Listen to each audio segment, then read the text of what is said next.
Welcome to Face2Face. This is a show about change and what's next. It's a show that asks questions and peels back the layers of our average everyday experience and goes beyond scratching the surface. We interview people doing incredible things who are making a difference around the globe. Join me as we listen in and get one step closer to understanding that big ideas shared create collaboration. Collaboration can inspire community, and communities create social change. I'm David Peck, and this is Face2Face.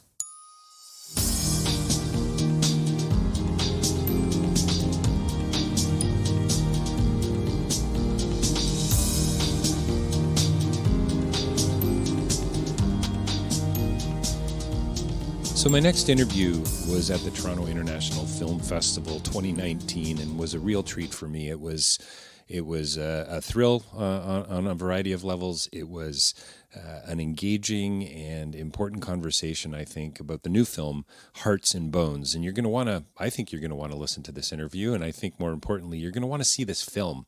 It's currently at the festival and can be seen, I hope, in the very near future in theaters around the globe, but also on video on demand. I'm going to apologize for a bit of a longer intro today, just because I want to capture some of the highlights for you as you think about staying tuned. So we had Andrew Luri, Bolude Watson, Ben Lawrence, a director, documentarian who's taken on narrative film, and Hugo Weaving, and I hope you know who that is. And it was great to have him at the table as well, to have such a intimate opportunity to go deeper, to talk about relationships and to talk about war photography and about remembering. We got into issues around trauma and PTSD and what makes a good marriage. Bolude has some of the best lines in the film that we talk about that are going to make you smile, and you're going to want to, a little shout out for the film Hearts and Bones, but you're going to want to see them in context. So make sure you do that. So we step into this really wide and deep conversation about things that matter, and it's an extended conversation and one that again, like I say, I was just thrilled to be a part of. So stay tuned.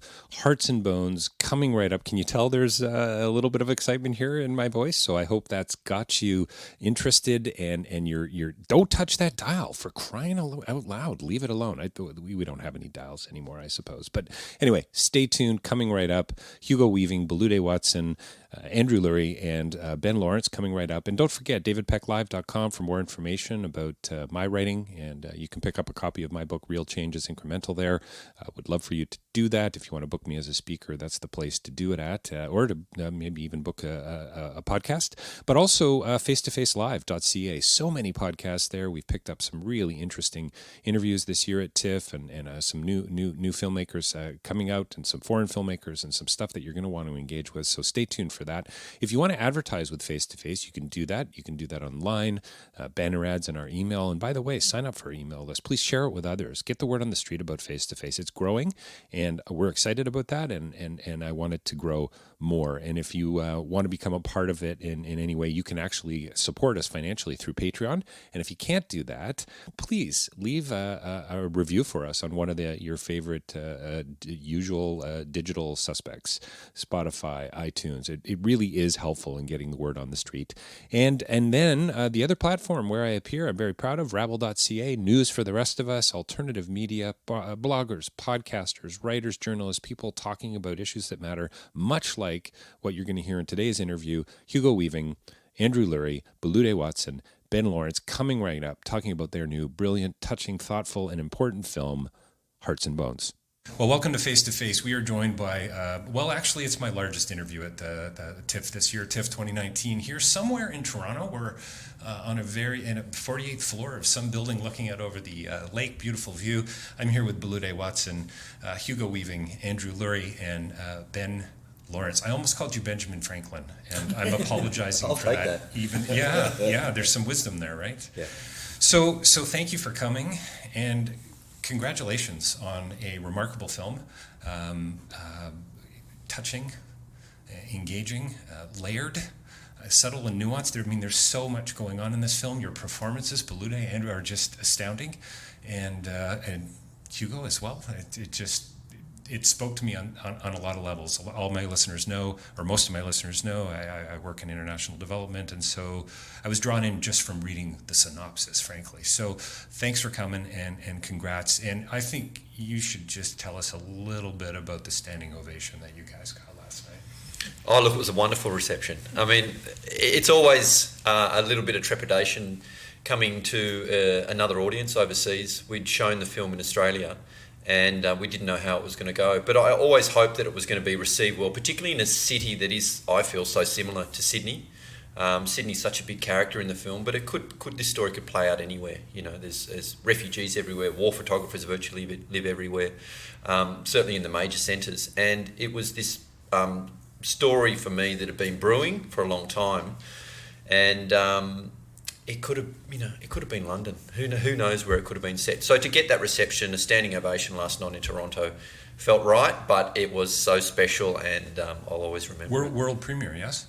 International premiere. We showed in Sydney Festival. Got it. So we had a conversation about another film today, and we were joking about, well, it could have been in another world. So you can have more than one world premiere. Was the conclusion that we came to. Yeah. So Hugo, are you a man of hope? Well, no, that's a very good question. I certainly, I've always considered myself to be a positive, hopeful creature. I feel less so these days, I must say, particularly the sort of political climate, the world, where we are at the moment, all around the world. It makes me feel like a lot of things are under threat. You know, we're living in a very disturbed, dangerous world, I think, at the moment. So I'm pretty less hopeful than I have normally been. Aren't you supposed to get wiser as you get older? Well, I always thought that. Yeah. Well, maybe you're wise, but I always look forward, as a child, I look forward to the idea of one day I'll be a wise old man with a white beard. Now look, here I am, I've got a white beard. I'm not sure I'm wise, I'm getting older, but I feel, in many ways, I feel stupider these days than I would have done once upon a time. Interesting. I think a lot of us feel more impotent, less able to affect change. But it doesn't stop you from trying, doesn't stop you from engaging with the world. I certainly keep on engaging with it and travelling and learning and reading and trying to do what I can. But my sense of hope for the planet is diminishing, yeah. I interviewed Paul Schrader a few years back. I was fortunate enough to interview him, and it was one of those classic TIFF interviews where I had like 11 minutes and not a second more, and had to walk in and classic. And I'm going to go back and listen to it because it was one of the most cynical interviews I've ever had, and Paul basically said the same. I mean, I think without a smile. You're at least smiling right now and laughing. Well, it depends on the day sometimes, doesn't it? I mean, really. Totally.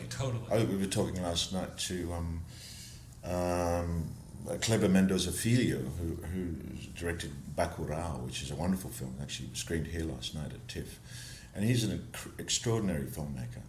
And Bacurau is set in a town in North Brazil, and it's has just opened or about to open in Brazil, I think. And no, they've done it. It's very well.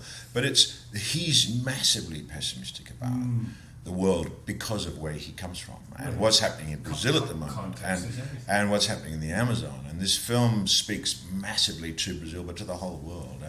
But at the same time, he continues to make fantastic films. He's absolutely engaged, and this is a really great film. So look, you have to have these conversations because you can't ignore what's happening in the world around us. But I'll always remain. I'll always try and remain hopeful as much as I can. Yes. But I'm not going to be.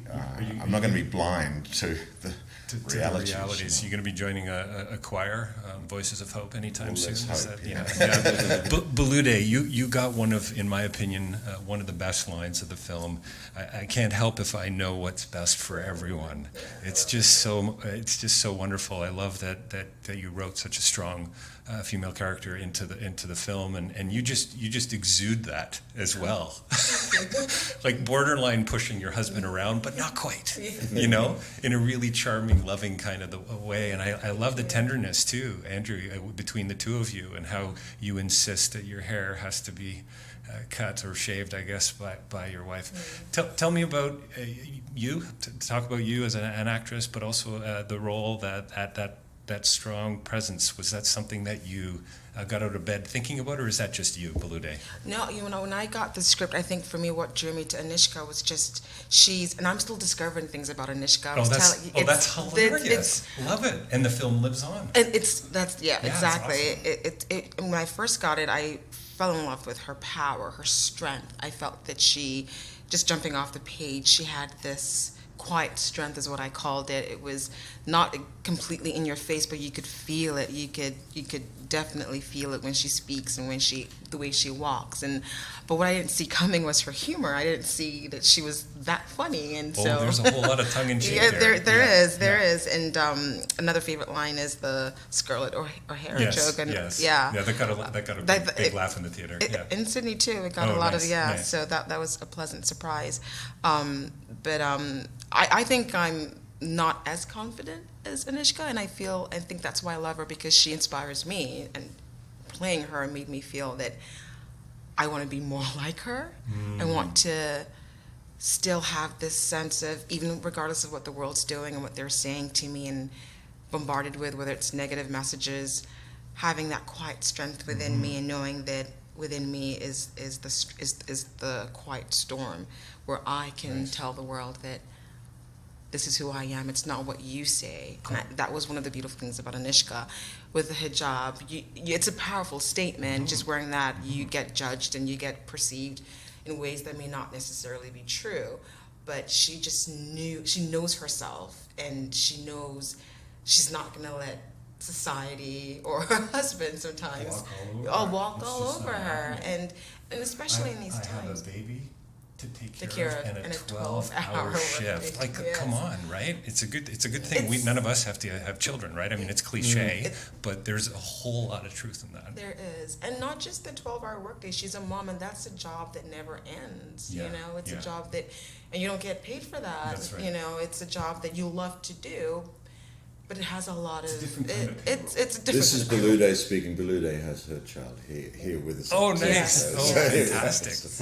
Was she at the showing last night? Or? She was in the green room. Oh, nice! So it was beautiful, awesome. because she was, she was there when we were shooting, because I was pregnant with her, and now she's here, out of the belly, experiencing it and getting to see what she was part of. But yeah, Anishka, I feel like forever and ever, whatever role I get in the future, Anishka will always be that mark.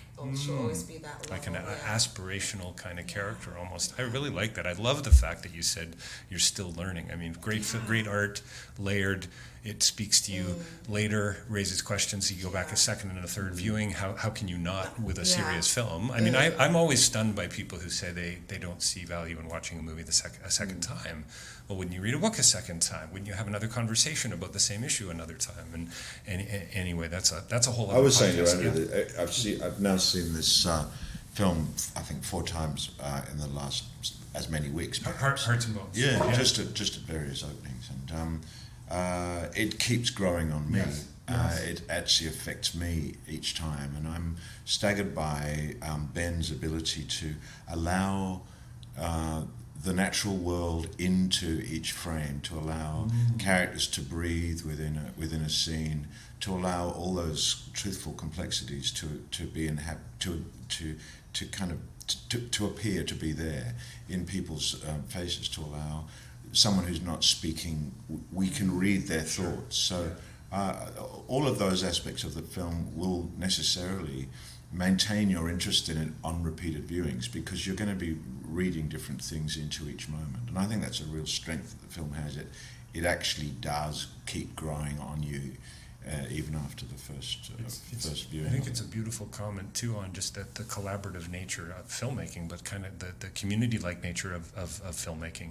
Right? It's a group. It's a committed, hopefully, and without a doubt, passionate group of people here around the table, telling a variety of stories, which is also fascinating to me. There's this sort of story that you wanted to tell, I guess, when you went in and you started writing the script. But I was interviewing someone recently who said, I don't know what my film's about. Alan Zuig in his film Coppers, it's about PTSD and first responders in Canada. And it's a deeply troubling piece. And it's mostly talking heads. And I asked him what his film was about. And he said, I actually don't know yet. That's great, though, isn't it? Right? It's a great response. I don't know until the audience responds. And I think that's fascinating. I think that's really interesting. And I think you work out in the making of it as well. I mean, we were working things out on the day, and and we're still discovering. But there was a great quote that was, "You never step in the same river twice." Yeah, and I feel like this film, while it plays on expectations and it's going to be one thing, it turns out to be another. And that's so much what I wanted for it. But over the years, as I've changed, I think that's reflected in the story as well. So, second viewings, third viewings are great. Yeah, Andrew, you got some great lines as well. I have to say, you got some fantastic lines, and so many that stood out for me. And again, what a marvelous performance! I can't believe this is your first time acting on screen. It's remarkable. So thank you for that. But I love the relationship that the two of you develop and how you don't want it. And near the end too, I love. There's so much, Ben. It's ridiculous. But the door. You're looking at him through the door of the bars. You're not willing to come out. They got the barrier, and then you've got the barrier later with Anushka. So it's just, I love the parallels, and I love those things coming out. You're not strong enough to bear witness alone. Honestly, I mean, isn't that it? Isn't that what we're doing here? We're supposed to be doing here anyway, as a better human race, as whether we're a little too cynical or not, right? Anyway, Andrew, I would just love to hear some more of your thoughts about your experience of making the film, working with others, and your own personal history as well. Yeah, for me, actually, the time I saw Ben, he gave me actually one of the script, and he asked me a certain question, which was a bit odd to me, and he said, "This is the script, and you are going to play this character. You have to tell me who this person is." Nice. You see, and because I know what Maridi is, I know what Sudan is, and I know how dangerous that part of the world is. So I started preparing myself before even the day started, So I try to do anything possible just to make it happen, and that's how we started. So when you say make it happen, you mean like get into character, basically. So shooting would start at 2 p.m. You were getting into character at 10 a.m. Is that what you mean? No. It's not about the shooting, but it's about what we are going to do. About the character himself, because it's mixed between Muslim and Christian. I'm a Christian. Sebastian is a Christian. Ahmed is a Muslim. So the father of Sebastian's father is a Muslim, which is a normal thing actually happening there. It's a very normal thing. Mm-hmm. It's up to you to decide whether you be Christian, Muslim. That's your personal problem. But we have to make it right the way it's written. So that's what we started at. I mean, Andrew raises an interesting backstory that probably isn't, you could dig deeper into the film, but certainly Andrew's character, Sebastian, was raised, this is what we created amongst ourselves, raised as a Muslim, raised tribally, in a tribal culture, you could say, and then took on the Muslim faith during the period of war, and he changed his name. And that's not reflected in the film, but it was a story that we created. So he does represent the north and south of Sudan, and I guess a lot of problems that are going on. But it was something within the character that created a contradiction. So it raised questions for Andrew to understand, who is this man? How did he get to this point? And it was in his name that unlocked a lot of things for you. Is that correct? Yes. Yeah. Because it's a bit complicated there. The country is now divided. They split. And we are from the south. And if you need further education or anything else, you have to go to the north. And north is being controlled by Muslims. you know. So if you are there getting a good chance of everything, some people choose to change their name in order to have chances of getting these kind of things.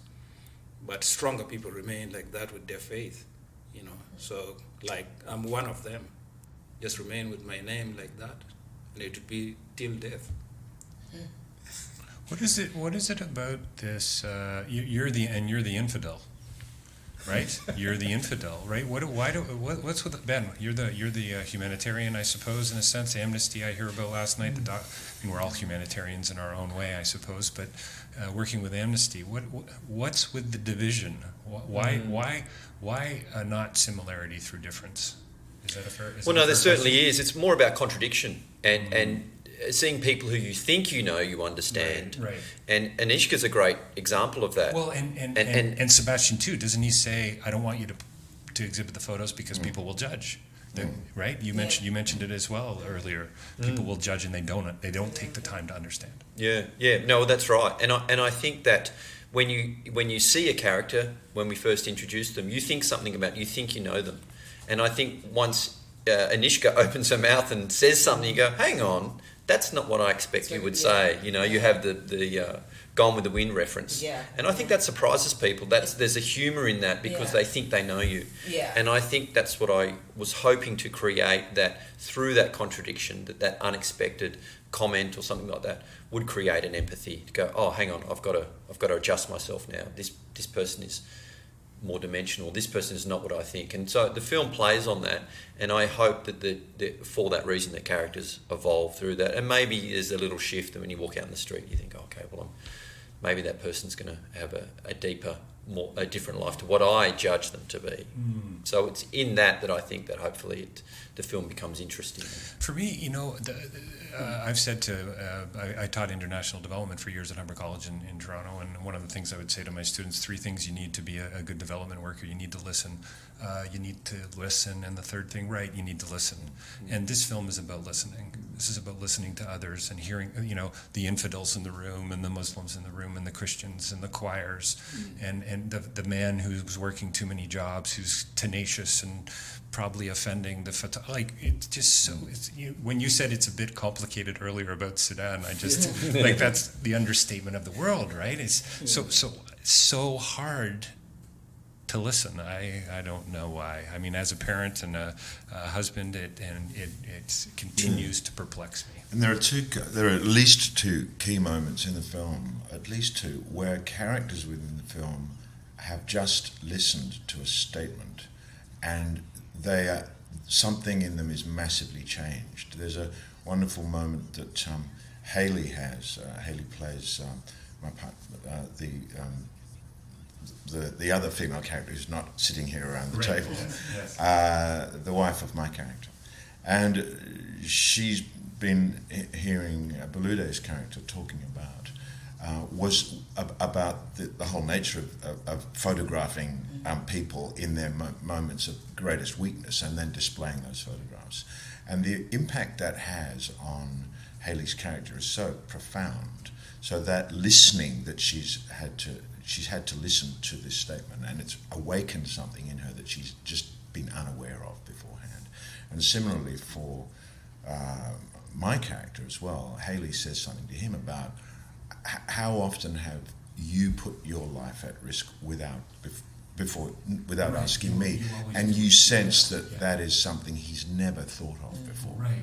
So I think there's, within the film, all of the characters hear something that actually they haven't really thought through before. There's it's quite really profound. It is, and Kierkegaard, Danish philosopher, says we only know ourselves in relation to others, right? So if we're not listening, if you're not listening to your husband, right, how can you actually ultimately know yourself? So it's in a community, right? It's with others. You can't bear this alone, right? Is this the movie, Bolude, that you read on paper? Is this what you expected to see? I mean, it sounds like your character's still developing, which again, I will never forget, by the way. Love it. But yeah, it's different about where you thought it would go. I think obviously it's so much better than what I thought it would be.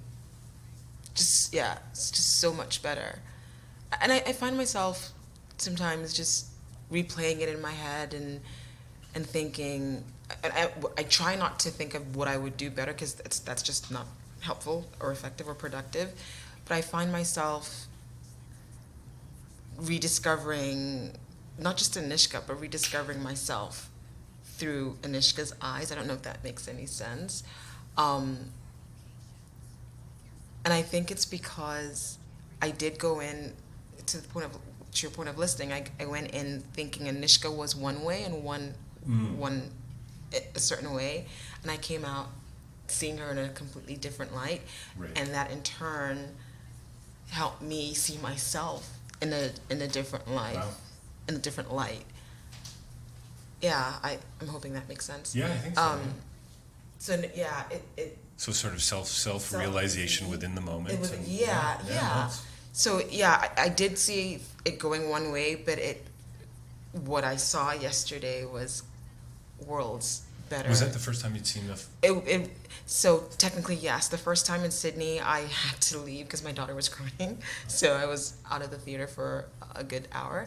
So this was the first time I watched the whole thing completely till the end, and it's completely different from what I thought it would be, but pleasantly different. But pleasantly different. Nice. I think in the nature of the way in which Ben works and has said, well, I mean, I remember the Anishka character being Turkish as well. That's correct.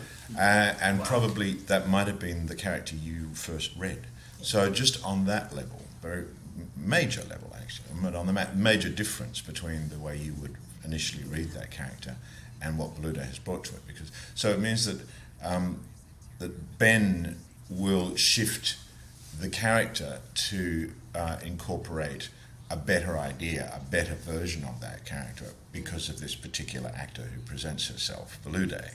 And similarly with Andrew, and similarly I think with myself and Haley. So all of these, I can't remember I think Josie Averill, Haley's character, was always a dancer. But anyway, Haley is a dancer as well, and so very good dancer. And so there's a whole lot of things that we all bring that are either in the script or then become part of the script and become part of that character. So that the marriage between actor, human actor, individual, and character kind of they merge. And this is where Ben's documentary, let's take life and put a camera to it, and let's also construct a story. These two things, this constructed narrative and this, eye on the world, come together, and I think that's what gives the film a great veracity and complexity, because you're marrying documentary and fiction, if you like. And this is a question for anybody, but maybe for the two of you in particular, is that about a director's willingness to listen and being open to not only the moment, but you've got this idea of a script? Because I would think there are directors out there like, for crying out loud, Hugo, can you just stick to your lines? Yeah, right? Oh yeah, right. Oh, yeah. You've worked. Oh with, yeah, right? man, yeah. Yeah. And I'm always rewriting my lines. Oh, anyway, but I think that's an act. The more experience you have, you hopefully can bring something more to something, and it is a collaborative thing. It is a team effort, and the more you can open yourself up. I'm speaking for Ben here, but I'm speaking for everyone within a team. The more we can all open ourselves up to everyone, the better this collective exercise becomes, and the richer it becomes, and the more complex it becomes. But I think Ben, in my experience of working with Ben, he's incredibly prepared, thoroughly prepared on every level, but has a wonderful flexibility on the day, and an ability to synthesize all the different people who are working with him, and on all of their different stories and needs and wants, in the most calm manner. So it's a real gift, I think. Well, and I think on the same point, trying to working with Hugo and questioning his instincts didn't seem right, because he's constantly doing it anyway. I mean, I think that we'd do a scene and he would think, well, he would come back and he'd say, "What did you think this would?" And we'd talk about it, and it was those instincts that we were throwing around. And I wasn't one to question it. I was saying, well, you've got more experience. You're trusted. You're the guy digging deep within the character, and I wanted to kind of just hear more of that. But I think on a different angle with Andrew, that flexibility really worked for the both of them. And I think that each scene began with quite a loose approach. We kind of had goals that the scene would work towards that were written in a way, and then each take we just refine it a little bit more. And in the edit, gave us a lot of choices, but it kept the spontaneity. And they were still discovering it while we're filming it. It's kind of real life having an impact on this fictional script, very isn't much, it? Isn't that wild? Yeah. I mean, that's kind of an interesting notion. And Andrew raised a good point before. We were trying to say, who is this character? And there were a lot of questions on the page that certainly Andrew came up with. And one was, why has this character got this surname? I don't know any Sudanese people that were Christian and now are Muslim. I mean, that's probably not a good example, but we had to find that person. And so we would talk about, and he would come back to me and go, I found someone in real life who I think this is close to, and we would talk about that person. So it was like, how can we, and I was always determined to push the idea that surely there's someone like this, surely there's someone that we can find that is a contradiction in this way that you have known, or we can kind of create those anchors for. I understand you've got to get rolling, I should say. Yeah, and maybe running. I don't know. To the Lightbox. It is the I'll nature jump out in of 5 minutes. film festivals. Well, then let's get one more question. That's probably again anyone. The trauma-like nature of it, the PTSD. The PTSD for both of you that you clearly notice through an interview on the radio. Your character is listening, and here we are. We're back to listening, and can probably hear the tension in your, I guess, inability to answer the questions. I loved your line, by the way, to your publicist, maybe about I can only be as interesting as the questions that are asked, or something like that. It's so funny. Nice out. I'm going to remember that one. Yeah. My favorite is I have neither the time nor the crayons to explain this to you. That's my favorite sort of comeback. So you talked about trauma last night at the Q&A. Has this been a theme for you? Question for you, Hugo, maybe after Ben leaves, if we're going to continue, is where do you draw from for a character like that, and to you as well, Andrew? Yeah, look, it's something that I've been fascinated by. I've kind of fallen into it in the way that the projects that have come to me, particularly in documentary, have revolved around trauma, and I don't know what came first. But I guess as you experience and you meet people in their life who have experienced it in through my work, it has become more fascinating. And what's fascinating me about it is the sheer number of people that have experienced it in their life, whether it's in a domestic setting or war or anything like that. And it's a spectrum too, isn't it? I mean, spectrum, there's trauma, and then there's trauma, and then there's trauma. And so I think we all have a sense of what trauma is, even if it's a tiny, tiny sense of it. But we don't all have the sense of massive trauma and what they do. But we have an inkling of how it might affect us all, I think. It's an amazing scene with the doctor, how it teases out, and then we land on decades of trauma. And you feel how many concussions. Yeah, you can see in that scene how much his coping mechanisms, how he's been able to deal with this in a way by keeping it outside. The questions are happening, he's responding to them, but there's an armor, there's a distance, there's a capable management of something, and that's how he's existed. He's seen so much trauma and experienced so much percussive trauma, literal trauma, over many, many, many years, decades. And his coping mechanism seems to be one of, a very masculine kind of way of dealing with it. You bury it, you move on. You bury it within your body. How was your trip? On. Good. Yeah, good. It's even got a slight inflection to it, and there's even an ironic sort of tone in that response, because he knows that by saying good, that Josie knows that he's been traumatized, but he's actually saying it's fine. Let's not go there. So there's layers within that response that reveal a lot about the way in which he manages his trauma, I think. And that was something that Hugo and I discussed, particularly in relation to how the two men in the film relate to their trauma. And I think that in Sebastian's character, it is about the past, it's about regret, which creates a lot of sadness, I think, in his character. Mm-hmm. Whereas Hugo's trauma is relation to the future. And in that creates anxiety. So you have two men relating to trauma in a very different way. Sure. Yeah. And one is trying to block out the past, and one is kind of has an anxiety about the future.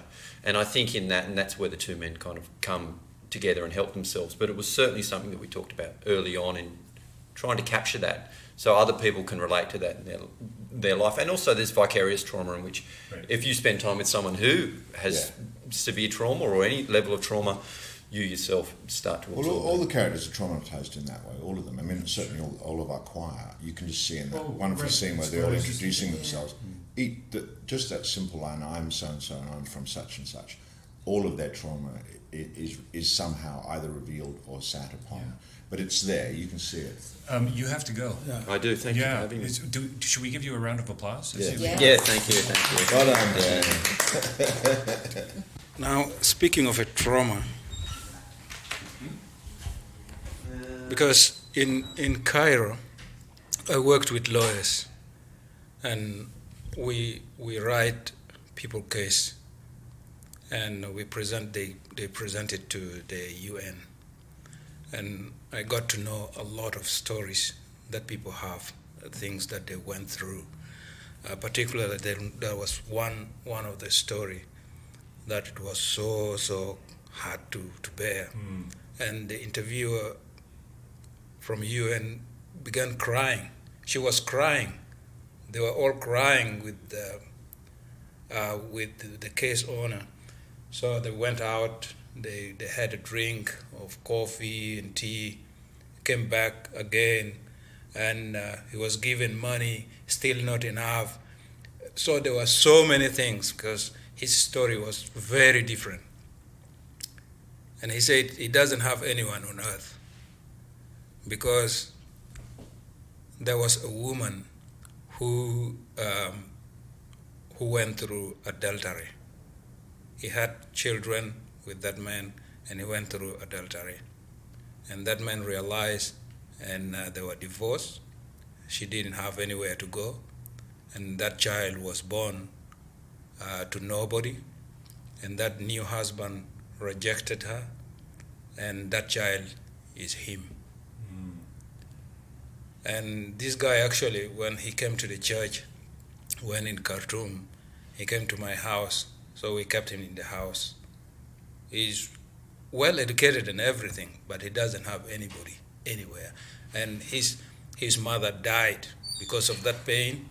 His mother died, and the husband there died as well. So he lost everybody, But luckily enough, he's accepted. He's in the U.S. now. He's in the U.S. Army now. In the U.S. Army. U.S. Army. That's a bit of a in turn. Iraq. There's a home.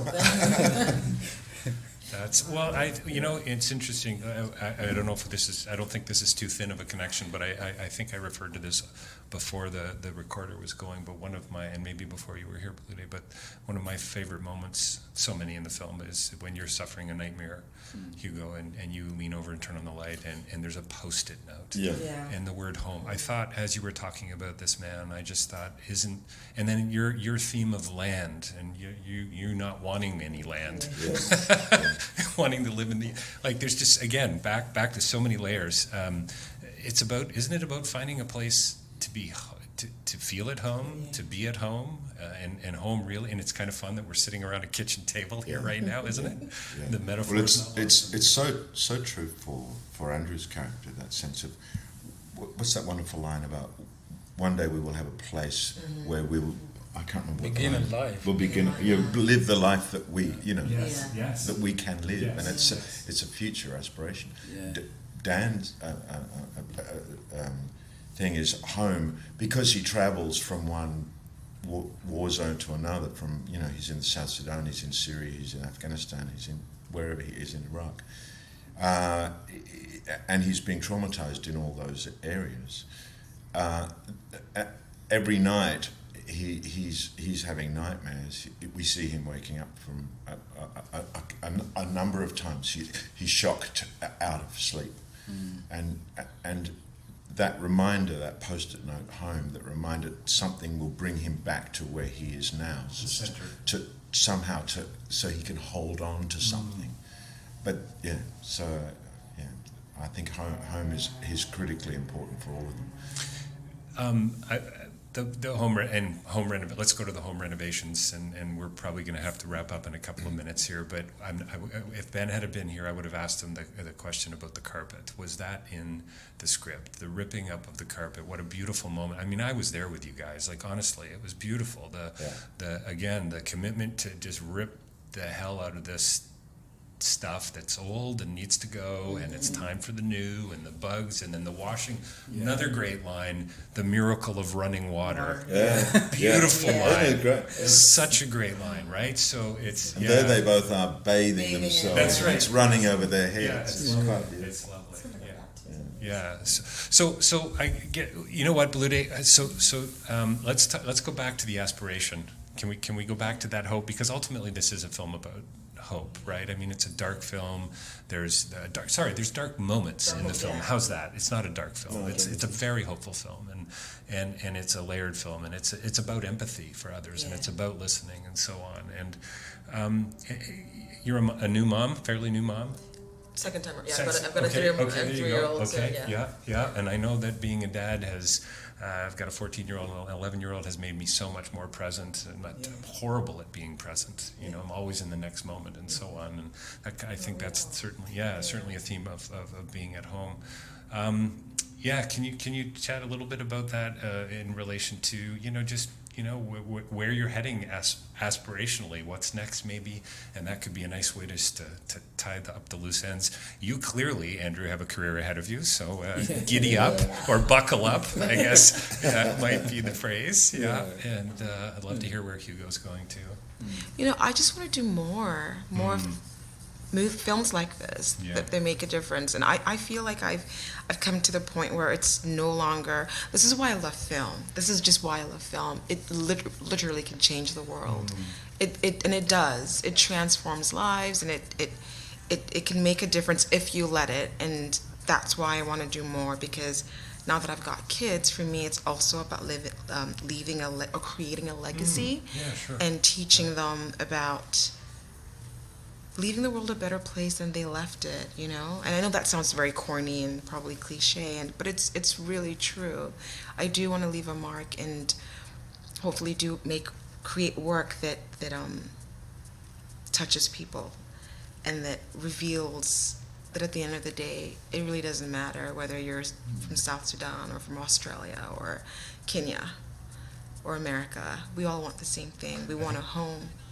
And legacy is so important, and as we sort of slowly wind down here, don't you wonder, Daniel wonders about his legacy. Has it made any difference? Yeah, indeed. Right? The boxes of very, photos. very, very sad how empty and gutted he actually can be at many times. And yet the difference that and yet he's kept on trying, kept on moving, but has all of this. Has this a brain full of plaque, he says, and has it made any difference? You know, all of these photos, all of this, has it actually affected change? Has it? Which goes back to what we were talking about at the beginning. Absolutely. But I remain hopeful, even though that hope. You're smiling again. Andrew, are you ready for the career? That's or is it a career as a taxi driver? That's you're not working for. Was it? No, I'm not a taxi driver. I know you're driving buses at the moment. Driving buses at the moment. Nice. Yeah. Good for you. I'm actually writing a story right now because in the state where I'm from, there's a bit of a problem with youth, and we are facing really deep problems over there, in which I'm part of a task force member that we are trying to change them around, and I'm showing that things are possible. We can do things in a better way. Nice. You know, we should get rid of all negative things. We are in a new world, so let's do better things that can help everyone. And is it a story that you may be a part of, as far as more than writing, directing, or being? Yeah, this time I will be the director and I will be an actor at the same time. And Bolude will be your wife again? Or? I don't know if she will accept to do that, because Nico is the one pushing me to do that. Really? Yeah. Okay. Because he mentioned that these people don't know your lives. They don't know. You have to tell them. Yeah. Tell them. This is Nico Lathuris. Nico Lathuris is in the film. He plays the neighbor. Okay. Nico Lathuris is a wonderful actor who now says, I don't act anymore, but he's in the film. But he's in the film. And he also spent some time with Andrew prior to making the film. Yeah. Because Nico, out of his great acting experience, also became a bit of an acting guru and started to teach acting. And he was often employed on film, TV sets to work with non-actors or work with kids initially. There was a TV series about a school, and he was working with a lot of non-actors and trying to establish methodologies for people who haven't acted before, working out how do I approach this, what is acting, what is non-acting, how can I tell a story through my whole body and voice and with these words, and how can I make this true and believable? That's what Nico does. So that references the man this you just guy's mentioned. That's a great guy. As you were just talking about it, you're writing a personal story, and don't we all?